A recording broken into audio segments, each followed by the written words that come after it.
get started. Hi, everyone. Thank you so much for joining us today. It's a tough moment in general to make time in, so it's even more appreciated that you've made the time to be here with us. You're here for Disentangling Disinformation, and this series was born out of the current global moment, but it's also a reflection of societal shifts that have slowly been taking place over the course of decades, and have made themselves more apparent of late. Information is limitless and constantly at odds. We live in an era where the confines of understanding are not limited to a lack of information, but rather a bombardment of countering narratives. And it can be daunting to sift through all that messaging, which honestly leaves a lot of room to just ignore it, to not pay it attention, to not give it enough thought. So we're in a situation where what we see online is not necessarily what is happening, and that disinformation really costs us the ability to stay accurately informed. So we created this series of teach-ins to provide tools to navigate the current landscape of media and also make sense of what we see and also what may be in conflict within us. So as the series continues, we hope to engage with scholars and practitioners from a variety of disciplines. Please check out the PPD, the Program on Peace and Development website to see the remainder of the series, and I'll link it in the chat afterwards. This series has come together as a combined effort from the Program on Peace and Development at Yale, MADE, which is the Mass Atrocities in the Digital Era program, which is part of the Genocide Studies program at Yale, and the Department of Social Justice Education at the Ontario Institute for Studies in Education at the University of Toronto. And I'm Hera Jaffrey, and I'm really pleased to have an affiliation with all of our partners and to help bring this to you. And I'll pass it over to my colleagues to continue. Thank you, Hera. I'll go next. My name is David Simon. I'm the director of the Genocide Studies program and co-founder of MADE, which Hera just mentioned.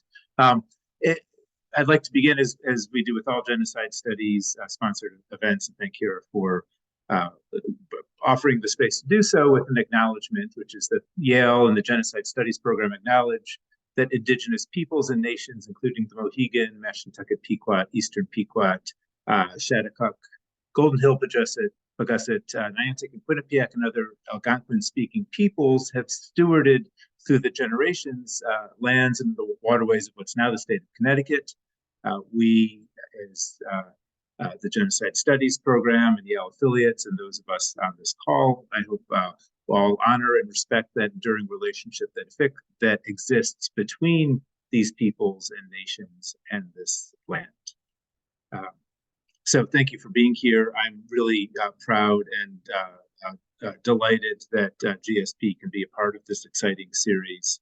And I think I look forward to it unfolding today, next week, and I'm hoping beyond, because as Hera said, for all the reasons she said, these topics cut straight to the heart of what matters today. Bonnie? Thanks, David. I'm Bonnie Weir. Along with Hera, I'm founding co-director of the Program on Peace and Development at Yale. I'd like to introduce our speaker today, and just to anticipate, we'll have our speaker talk for about a half hour, and then we'll open it up to Q&A with those of you attending for about a half hour. So I'm absolutely delighted to introduce Federica Dupasquier. She's a delegate at the International Committee of the Red Cross, and most recently has been coordinating its humanitarian diplomacy globally around the armed conflict between Russia and Ukraine. Federica previously advised the ICRC president on digitalization, the institutional strategy, and rollout of key diplomatic initiatives with a focus on advancing the ICRC's role as a neutral intermediary. In parallel, she spearheaded a partnership with the Swiss Polytechnic schools to develop innovative solutions for more impactful humanitarian action. Before this, she contributed to the ICRC's protection activities and dialogue with authorities in Ethiopia, Syria, and the occupied Palestinian territory, and to its legal and diplomatic outreach at the UN in New York. She was a fellow of the Harvard Program on Negotiation and a Harvard Law School affiliate. She conducted extensive research on humanitarian frontline negotiations, regulation of autonomous weapons, and counterterrorism. Federica holds degrees in law and international relations. She speaks English, French, Italian, Spanish, German, and Arabic. And finally, she's a World Fellow here at the Jackson School of Global Affairs at Yale. Federica, thank you for being our speaker today. Thanks so much. Thanks, Bonnie, Hira, David, for having me and for offering this platform. Apologies to everyone for my congested voice and the 50 times I'm probably going to sneeze in the next half hour. And yeah, no, I'm really glad to be here with all of you today. As you've probably heard from the intro, I'm not a technologist. I'm not an engineer. I'm not a specialist in communication. But what I have done is some thinking on the intersection between armed conflict and the digitalization of society. And so what I was hoping to do today is to use this time to share with you a couple of thoughts, a couple of issues that we're seeing emerge in the field, analog and not, and really to open it up then for a discussion. I'm interested to hear, any ideas that you all might have, because we definitely do not have all the answers. So maybe one thing to state as well as we start is I'm going to be speaking today in my personal capacity. So drawing on some of the things that I've learned working for the Red Cross and on some of the initiatives that I've been working on there, but not as a spokesperson for the ICRC, which gives me a bit more leeway in terms of what I can share with you guys. So if that works, what I'll do is I want to give you a bit of an overview of the sort of four fields where we have seen really this intersection between armed conflict and digitalization. And then at the end, the fourth one will be on misinformation, and that's something that we can spend a little bit more time on. So maybe to start by saying that we at the Red Cross, look at digitalization from a variety of angles. One is that data is, sorry for the interruption. One is that data has now really become a form of need in humanitarian settings. So if you think of any situation where you are in a crisis, you don't have access to information about where your loved ones are, about where you can find help. Imagine if you were in Gaza today and trying to find escape routes, trying to find what hospital still is taking in patients, trying to find your cousin, and you don't have access to connectivity, which is the case in Gaza today and was the case in Ukraine towards the escalation of the war last year, then that's a big problem. So the recognition that connectivity has become a form of need, and connectivity can be an important form of aid. That's one way we look at this. Another way we look at it is sort of digital technologies as enablers for more efficient or effective humanitarian action. So Bonnie mentioned in her introduction, one of the things I worked on was setting up a partnership with the EPFL and ETH Polytechnic schools in Switzerland. And what we did there was really to build a portfolio of projects that allows us to use digital technologies to really advance humanitarian action, basically to make it a 21st century endeavor, which it isn't always, unfortunately. So to give you a couple of examples, we worked on better use of satellite imagery to support our field assessments. We've worked on privacy enhancing biometric solutions. So how do you use certain properties of biometrics that enable you to recognize someone and establish a link that the person you have in front of you is actually the person you, for example, want to give aid to, without compiling databases about very sensitive information on these people that could be used, that could harm them should it fall in the wrong hands. We've used artificial intelligence to approximate faces based on skulls. So for people, say in mass graves, whom you only have a skull left of, how do you equip families to better be able to basically trace where their loved ones are? And finally, and there's many more, I'm happy to share a few links actually at the end of this. But the last example I'll give is we've worked quite a bit on establishing secure data systems for the ICRC. So making sure, also because we were the object of an important cyber attack in 2020, how do we make sure that our systems are as secure as possible? So first, data as a need. Second, digital technologies as an enabler. But third, and that's what I'll focus on today, also the recognition that as societies digitalize, warfare digitalizes, and that is both exacerbating existing vulnerabilities, but also creating new vulnerabilities for people living in areas of armed conflict. And as humanitarian organizations, it really is paramount to think about how do we translate the principle of do no harm into the digital world? How can we, the example of the biometrics again, how can we make sure that our behavior, be it collecting data, be it bringing our phones to certain locations where they can be geolocalized, et cetera, that these are not in the end harming populations living in situations of armed conflict.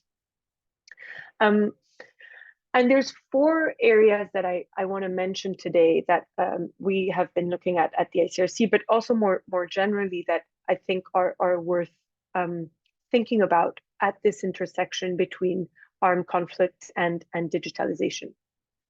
The first is cyber attacks on civilian infrastructure, which we've seen an exponential rise in. The second is, again, in the field of cyber warfare, an erosion that we're seeing in the principle of distinction between who is a civilian and who is a combatant. I'll come back to that. The third is automation of warfare. So both autonomous weapon systems that, this discussion has been going on for some time, but also increasing the use of algorithms to enhance decision-making in warfare. And finally, misinformation, disinformation, and hate speech, which are really wreaking havoc in many of the parts of the world where the Red Cross and other humanitarian actors operate. And I will say, because this is probably on the top of everyone's minds, that recent developments in artificial intelligence are accelerating all these trends. So if you think of misinformation, for example, the possibility of making deepfakes, AI-enabled deepfakes, is basically putting misinformation on steroids.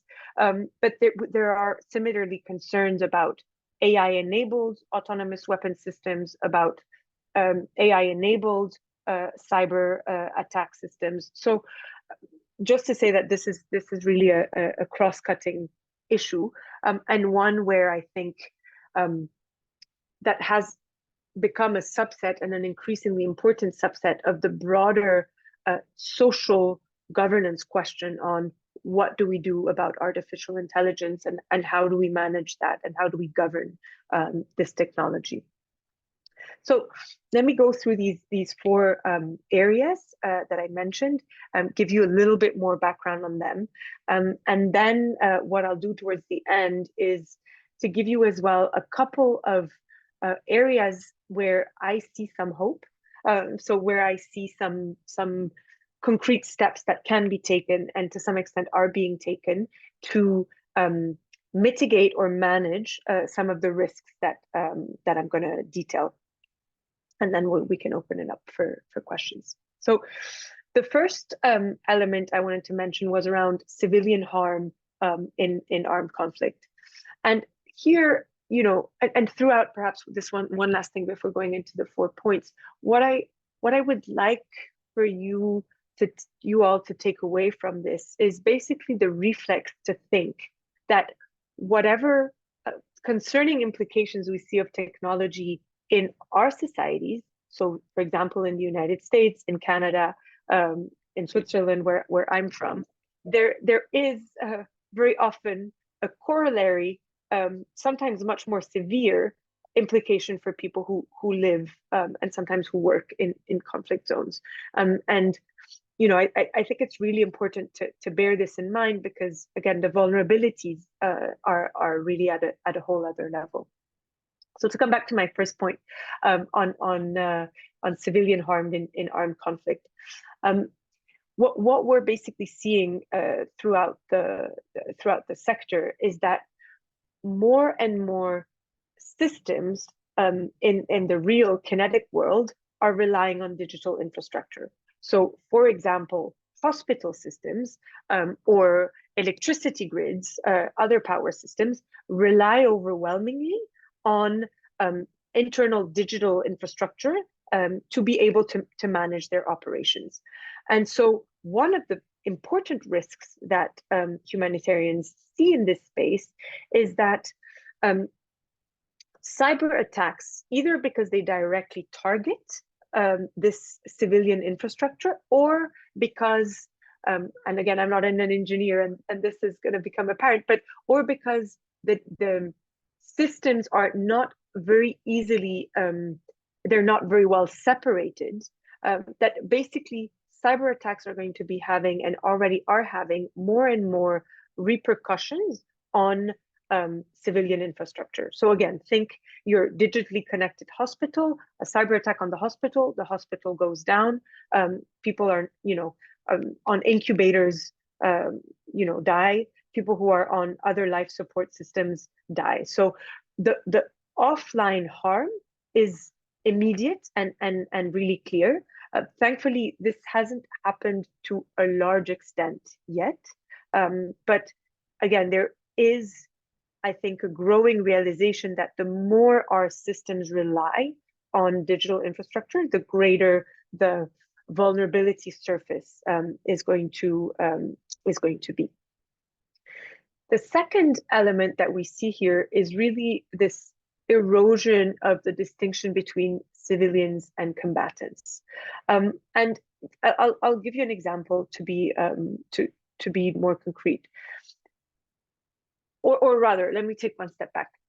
One of the critical pillars, one of the 4 pillars of international humanitarian law, the law of armed conflict, is really to distinguish between who is a civilian and who is a combatant. And so who is off limits to be targeted. So if you're not participating in the fighting, basically you are not to be targeted.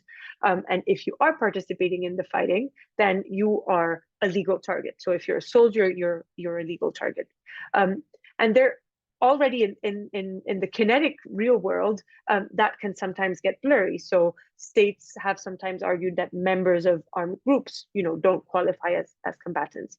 But in the digital world, this blurriness is increasing. So you have basically hundreds of civilians, sometimes thousands of civilians, who are participating in cyber attacks. For example, DDoS, distributed denial of service, which is a very simple attack against infrastructure in an enemy state. So let's imagine that you have a Ukrainian civilian participating in attacking an infrastructure in Russia. That would be one such example, or vice versa, or a Russian civilian participating in an attack on a Ukrainian asset. Part of the issue with this is it starts basically blurring the distinction between who is a combatant and who is a civilian. And at least that's a concern that humanitarians have today, because there is a threshold, and that threshold remains to be determined, but there arguably is a threshold where if you are, effectively incapacitating military infrastructure of the opposing side, you basically cross over into being a combatant. And the same goes for providing, let's say, mission critical, or let's say military intelligence to your own government in order to help them fight against another government. So, for example, the Ukrainian Ministry for Digital Infrastructure has created an app whereby civilians can post militarily relevant information and send that directly to the army, to the Ukrainian army. So there are, again, a number of things that are blurring this space. And part of what we're concerned about is the moment at which basically the danger that this might be exposing civilians to, and the threshold at which they could be considered as directly participating in hostilities, which could suspend some of their protections under international law. The third element that we're seeing and that we're concerned about really is around the automation of weapon systems. So this has been going for a long time. I worked on a project on autonomous weapon systems at Harvard Law School in 2015. And unfortunately, whereas the tech has changed a lot, I don't have the impression that the debate at the policy or legal level has changed that much. But I do think that they raise the possibility of having weapons that autonomous weapons, so they basically identify and kill targets without a human intervention, without a human in the loop.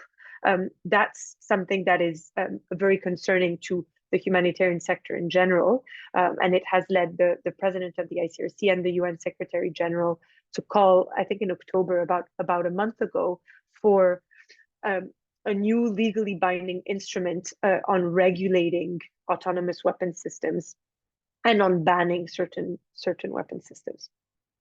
And then finally, misinformation and disinformation and hate speech, which we have an acronym for MDH. I don't think anyone else uses it, but just in case it slips my mouth, you'll know that that's what I'm referring to.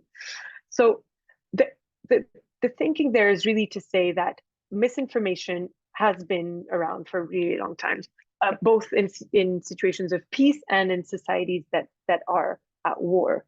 But the more we are connected digitally, and I found somewhere an estimate that about 50% of the population is connected to social media, over 4 billion users, and people spend on average, I think, over 2.5 hours of their day on social media.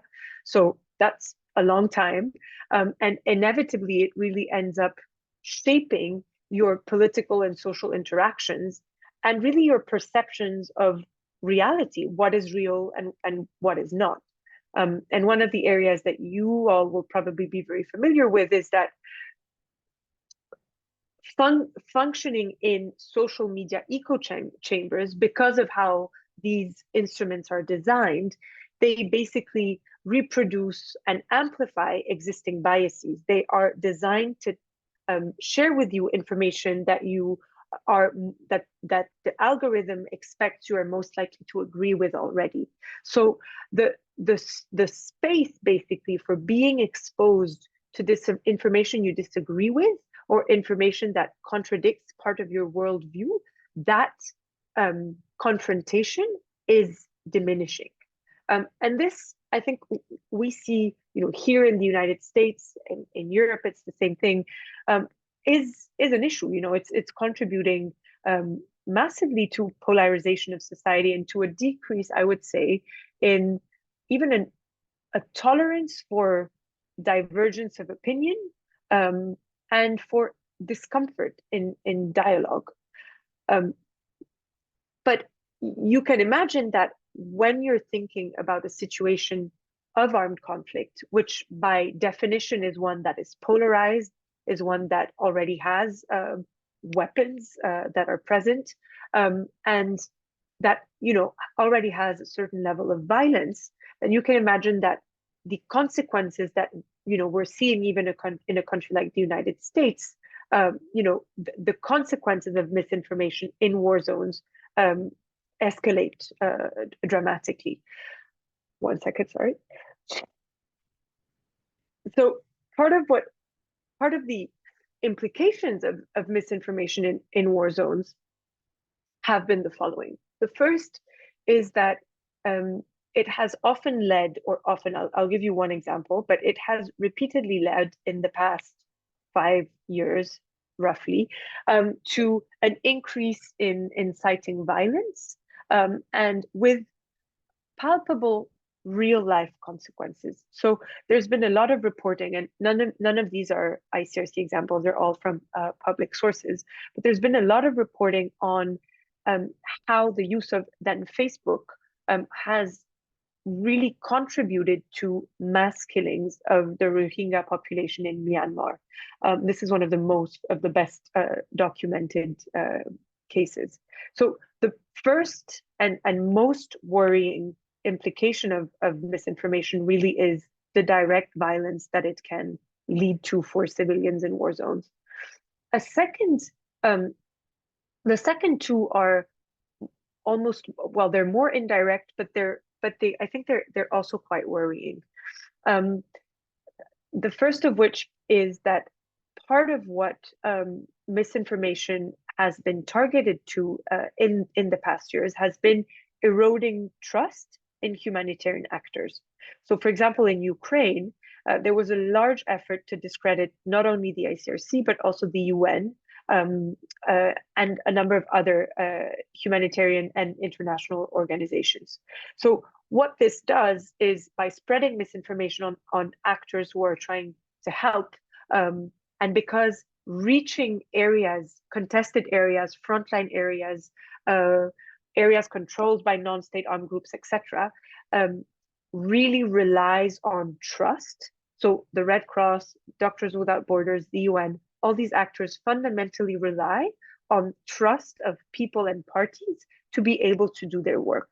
So when misinformation starts basically targeting these actors and undermining the trust in them, the implications for the people that these organizations try to serve are also quite bad, because it means organizations need to divert a huge amount of their effort and energy to combating misinformation, both online and offline. And I will tell you that I don't think that the sector is very well equipped to do so yet. So in Ukraine, the Red Cross was really scrambling to react to some of these misinformation efforts. And as a consequence of that, these organizations have less time to focus on the work that they should be doing, which is responding to people's needs. And there's a third, again, slightly more indirect way that misinformation, I think, is very harmful in conflict settings. And that's some of the efforts that have been directed at hampering peace processes. And there's two examples that I could share with you. The first is in Colombia. There was a coordinated social media campaign aimed at undermining the peace process, which ultimately contributed to the failure of a referendum on the peace process. Again, massive implications for people who had of the guerrilla, who had already demilitarized, a major issue in terms of how to build peace on that basis. And in Libya, there was also, attempts to completely undermine the credibility of the peace negotiations. So false agreements were circulated online. There were calls for violence against people involved in the talks. There were smearing campaigns against the UN envoy who was in charge of these talks. And all of these things, massively set back the capacity of Libya to reach a peace agreement. And I would say, this is not my area of expertise, but that I understand that some of the measures that social media companies have been taking have been complicating the fight against misinformation and hate speech. So, for example, in 2023, May of this year, Twitter started charging for access to what it calls its application programming interface, API, which I understand, again, not my area of expertise, but open access to this data facilitated actors' analysis of trends on the platform. And so sentiment analysis, topics, influencers, volume. But this also was quite helpful in terms of curbing misinformation and identifying fake accounts that were spurring misinformation. So again, 1 second, sorry. So there's a couple of areas to move to the more optimistic side. A couple of areas that I think bear some promise. They're not at all the end all and be all solution, but to leave us with a little bit of hope and a bit of a call to action to think about how we can work on these things. The first is dialogue with social media companies. So both the Red Cross and a number of mediation actors have really been focusing a dialogue with social media companies for them to step up their resourcing and monitoring in acute emergencies. And awareness is growing. We've had, for example, the Red Cross has a good dialogue with Meta on some of these issues, fully recognizing that questions of content moderation are very difficult. But I think it's important to recognize that any solution will fundamentally need to involve multiple stakeholders. And so that dialogue is necessary. Then my personal opinion is more stringent regulation is needed on social media companies. And this, I think, is recognizing that these are not like a phone line, just a one-way means of communication, but perhaps more, we should rather think of these as semi-public spaces with important implications for society. So how do we handle that? On my point about the dialogue with the social media companies, I know that some mediation organizations, for example, have really been working with them for to better manage situations of peace talks and peace negotiations, to flag those so that social media companies can pay more attention to the dialogue at that time and how it's framing. But also to start integrating, I think that's quite interesting, to start integrating social media policy as an element of the peace agreement. So saying the parties will agree to not resort to social media in XYZ way, which is interesting. And then two other areas perhaps is to say, you know, I'd be curious to see how, if technology has, you know, driven people further apart, how can we make it work to do the opposite, to bridge differences? And again, this is not my area of focus, but I was speaking with someone who works at Google Jigsaw, who was telling me that there's a thing called bridging algorithms that can help identify different positions and help bring them closer together. So that's quite interesting. Same thing with, again, in peace processes, using social media as a listening device. So, and that goes, you know, it's the same for humanitarian organizations. Use the information that is circulating, the opinions that are voiced, as a way to bring in people to share their opinion and to participate in processes. So pretty piecemeal, but a couple of ideas. On the other three issues that I shared earlier, I'll just give you three examples that the Red Cross is working on now, so more on the cyber front. We've set up a cyber delegation, a delegation to cyberspace, which is a bit experimental, but the idea there is really to have a dialogue, equip ourselves to have a dialogue with digital actors and cyber hackers. We've put together a number of rules for hackers, and these were published recently, and it was interesting that there were a number of actors, for example, the IT Army of Ukraine, some hacker groups in Russia that said, you know, yes, we'll comply with these rules, And those basically look at what are some of the key tenets and principles in international humanitarian law, and how do we apply them in the digital sector. So, for example, don't target hospitals in the same way you shouldn't do that physically. And then finally, we've been developing something called the digital emblem, which is a way, the same way you have the Red Cross emblem in the physical world, a way to distinguish, to have almost a digital Red Cross, to be able to mark and distinguish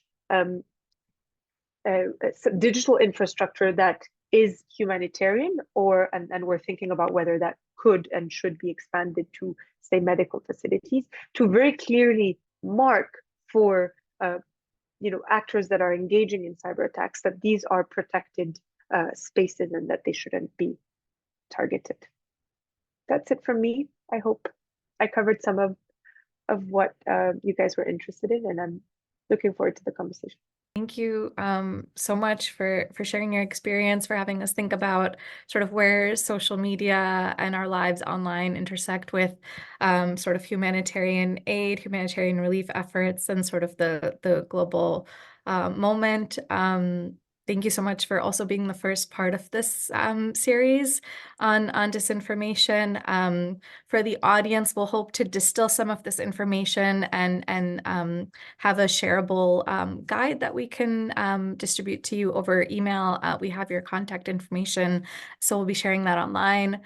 Please also, I gave the link in the chat, but we have 2 upcoming talks next week. The second is on online speech, offline actions, mechanisms linking digital discourse and its offline consequences. That's on Tuesday. And on Thursday, we have visual investigations, reporting with and verifying online open source information. And we're really hoping for all of these teach-ins to sort of be in conversation with each other. So thank you for joining today. We hope to see you next week. Please keep up with us. And thank you again, most of all to Federica for sharing with us today. Thanks to you guys. Have a good Thanks, evening. Or Federica. good night for those in Ireland. Bye-bye.